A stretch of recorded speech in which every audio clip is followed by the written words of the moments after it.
What's up guys? Kumusta? Welcome back to my channel, Joe Corny Vlogs. And sa mga first time nag-view sa YouTube channel ko, huwag kalimutan mag-subscribe and then notification bell button para updated sa lahat ng mga videos. Aba, Tagalog ako ngayon kasi mag-tutorial ako!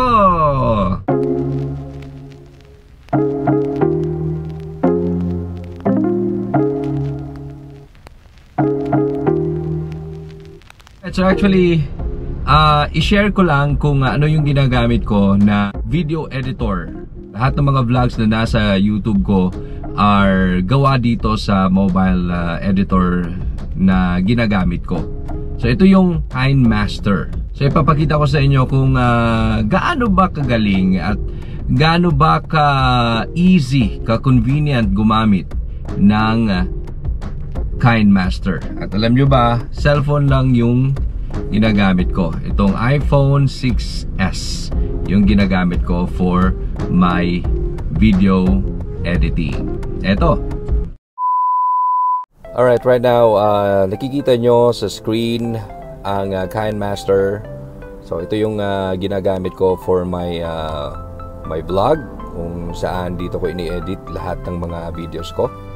So marami-rami na rin akong na-edit dito, yung intro at extra ko at lahat ng mga raw vlogs dito ko ginagawa. So make sure na yung storage mo sa phone mo ay kayang-kayang maglagay ng mga videos, no, sa KineMaster. So dito ito yung saan ka pipili yan ng ratio niya. So basically ito yung ginagamit ko for the vlog. Yan. At para naman kukuha tayo ng video, dito to sa media. Alright.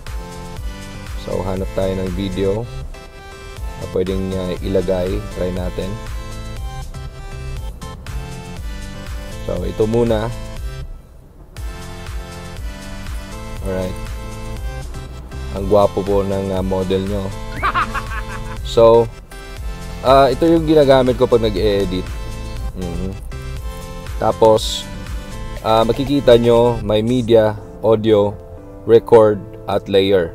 Sa record, pwede ka ring mag-record ng voice over sa mga mga B-rolls or sa mga videos, lahat-lahat.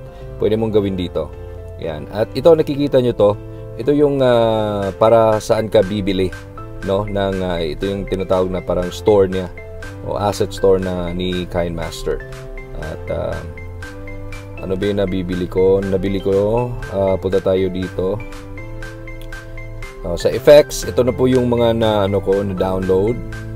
Dahil naka-premium po ako, allow po ako na mag-download. Sa transition, ito rin po. Lahat ng yan. Diyan. At sa mga text, yung font niya dyan. Sa mga background music or mga music niya, ito yung mga kay KineMaster. Alright. So balik tayo dito. So basically, wala na si KineMaster watermark na nasa nalalagay dyan sa ibabaw ng mga right screen nyo. Pero ngayon kasi naka-premium ako, automatically mawawala yan. So nakikita nyo to, yung plus sign na yan ay for transition din yan. Yan, mga transition na pwede nyong gawin yan, pag naggumagawa na kayo ng vlog. Alright. So dito sa layers tayo, makikita nyo yung media, effects, text, overlay, handwriting. Yan, usually yung media, nakikita, may media dito, tapos dito sa layer may media na naman. Pwede ka maglagay dyan, dagdagan mo ng video. Yan, pwede ka magdagdag ng video para ma-overlay siya, ganun. O kaya pwede ka rin magdagdag ng photo. Click mo rin to for video and then for photo. Click mo yan at i-click ko to. Pwede ko magdagdag. Yan, dinagdagan ko na. Alright.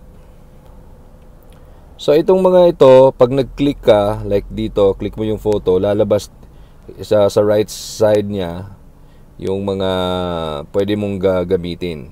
Yan, may to trim para i-cut mo dito, split, yung screen niya, rotate.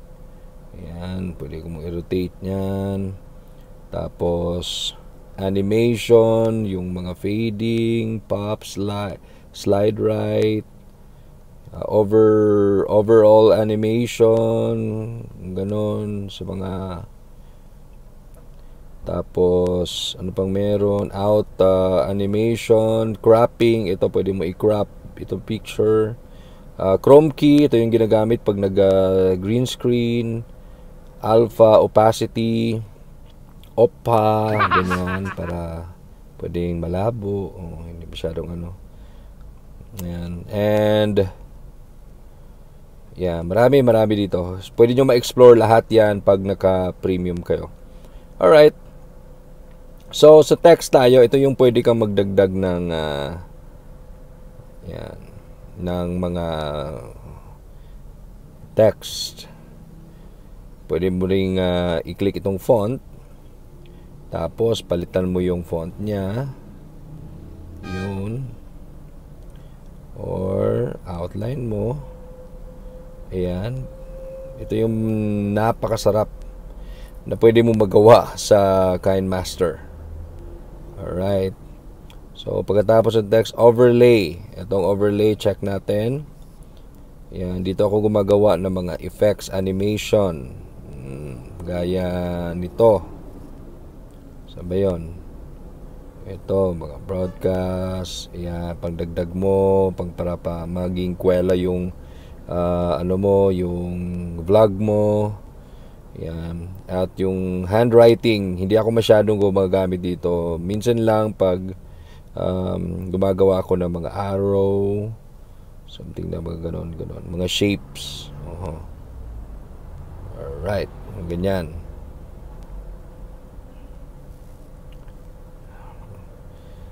So basically, yan lang ang for cut to cut, pwede mong gamitin yan. Yung basic lang dito. Very easy. Friendly user yung KineMaster. Ayan. At sa audio naman, check natin. Audio, makikita nyo yung music asset. Ito yung mga downloaded ko. Yan. At ito yung sound effects. Mga ganyan. Yun, recorded yung mga nirecord mo using the KineMaster. Internal, ito yung mga na-download ko through social media or sa YouTube na mga effects. Yan. Nilalagay ko dyan, ini-import ko. Next time, tuturuan ko kayo kung paano mag-import ng mga kanta na mapupunta dito sa internal. Yun. At ito naman, itong playlist, album, artist, song. Yan yung mga yan yung mga for iPhone. Yan, pwede yung mga song mo pwede mong gamitin din diyan. Kukunin mo dito sa songs. Yeah, pero wala akong kanta sa iPhone ko. All right.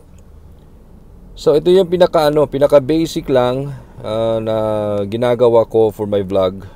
Notification button para play. Yan, okay. Alright, so usually cut to cut lang yung mga ginagawa ko for my vlogs. Ayan. Pero pwede ka ring gumawa dito ng cinematic. Ayan. Alright, so pagkatapos mong ma-edit lahat, yan ang mga vlogs mo, punta ka dito for import or upload. Yan, import, export and share. Yung resolution niya, pwede kang pumili ng 4K, 180p, 1080p, 720p hanggang sa 360p. Fee talaga 360p. Alright, so frame rate niya pwedeng 60 frames per seconds, ganun. Para naman the best yung quality ng mo,